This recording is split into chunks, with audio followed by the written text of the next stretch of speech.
there's That aren't you coming up?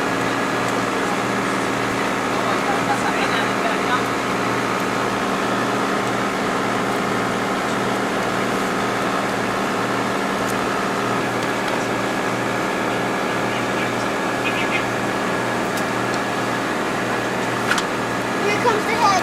Look. Like it.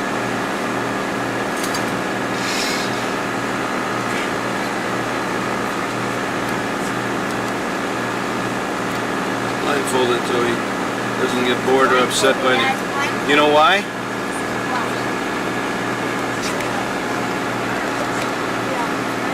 There's traffic. Public traffic. Here we are. This goes back 3,000 years. This is the way they were doing it 3,000 years ago. Hasn't changed. Still works. Looks like it might be a fiberglass scoop though. Not exactly the reed-drawn scoops with a metal wheel. Probably last 50 years what that cow's doing.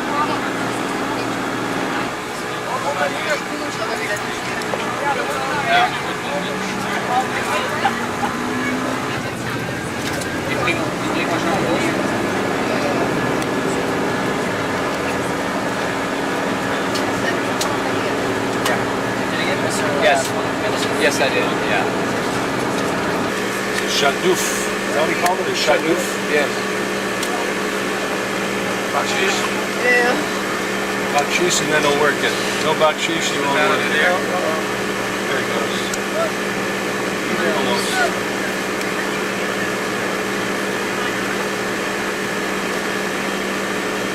On that door.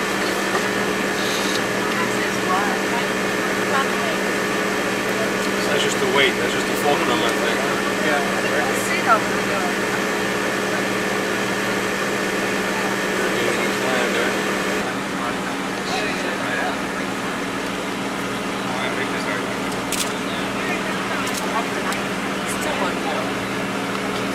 Running out of film. She comes to on So see the water buffalo.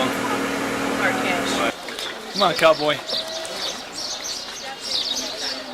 Is that as close as you want to get, Stephanie? Yeah, this is as close as I want to get. Oh, such a nice mule.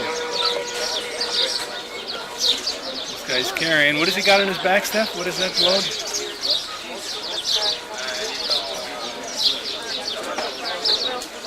Gotta be a catchphrase for this. Mango juice. That's what you wanted the other day. In the can. No, I want mangoes, not mango juice.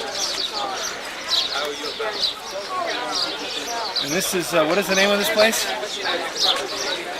Edfu. Edfu? Edfu.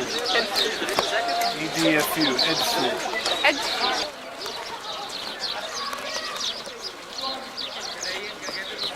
This was to the god Horus, the god of the hawk, or the, whatever that is, that bird. And these are some of the fantastic scenes here. Clown.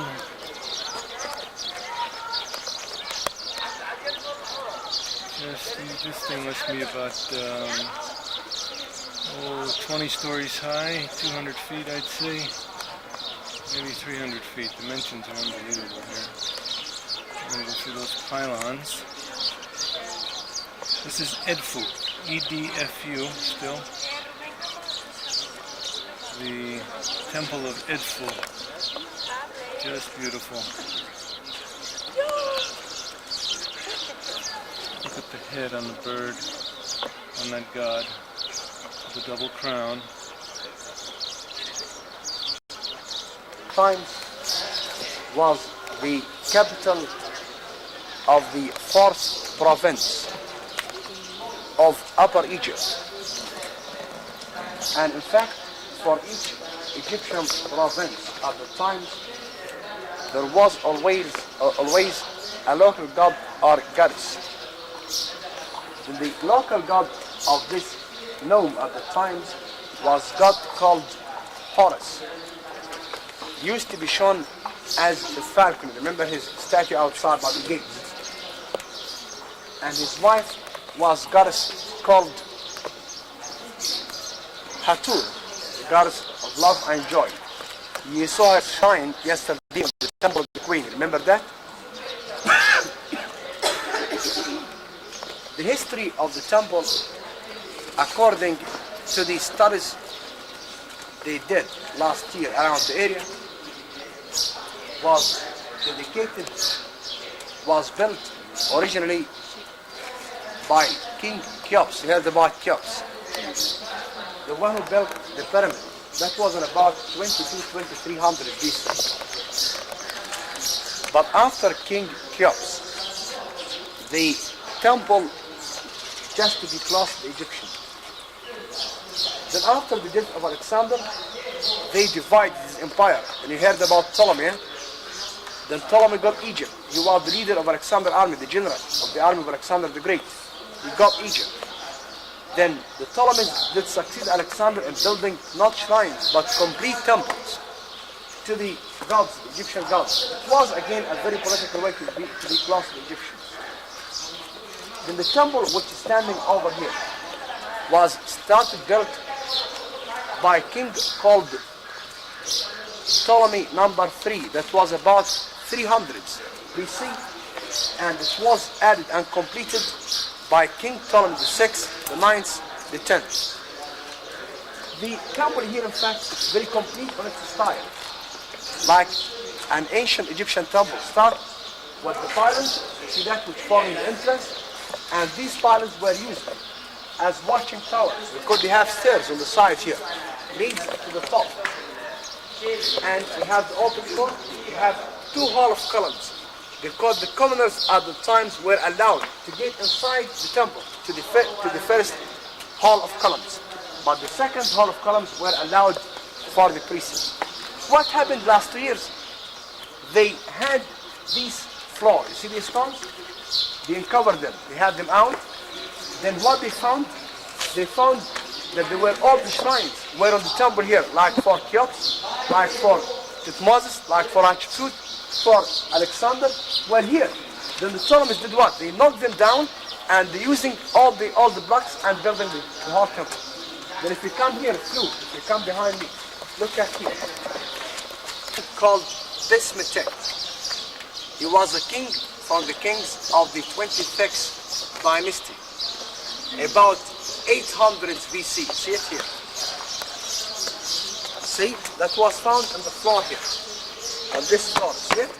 That's new. You can see the difference. If you come here, look at the ark. That is the male symbol, the male organ. She's offering it to the god. And showing his.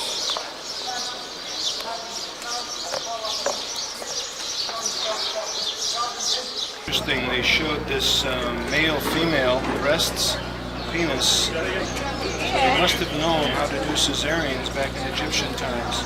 These 2 male-female.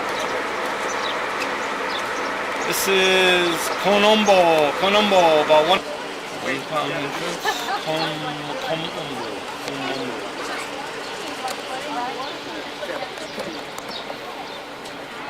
Some more great hieroglyphics. The one you saw his mummies outside, God Sobek. And this temple is in fact unique than the other temples you saw before.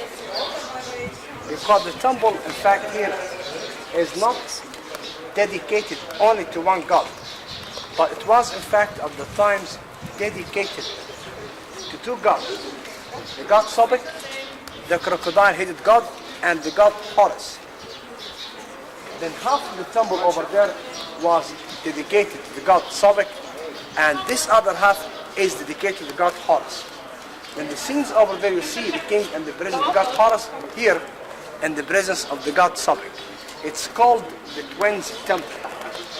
And all these crocodiles, which is mummified, they used to used to be males and without male organs.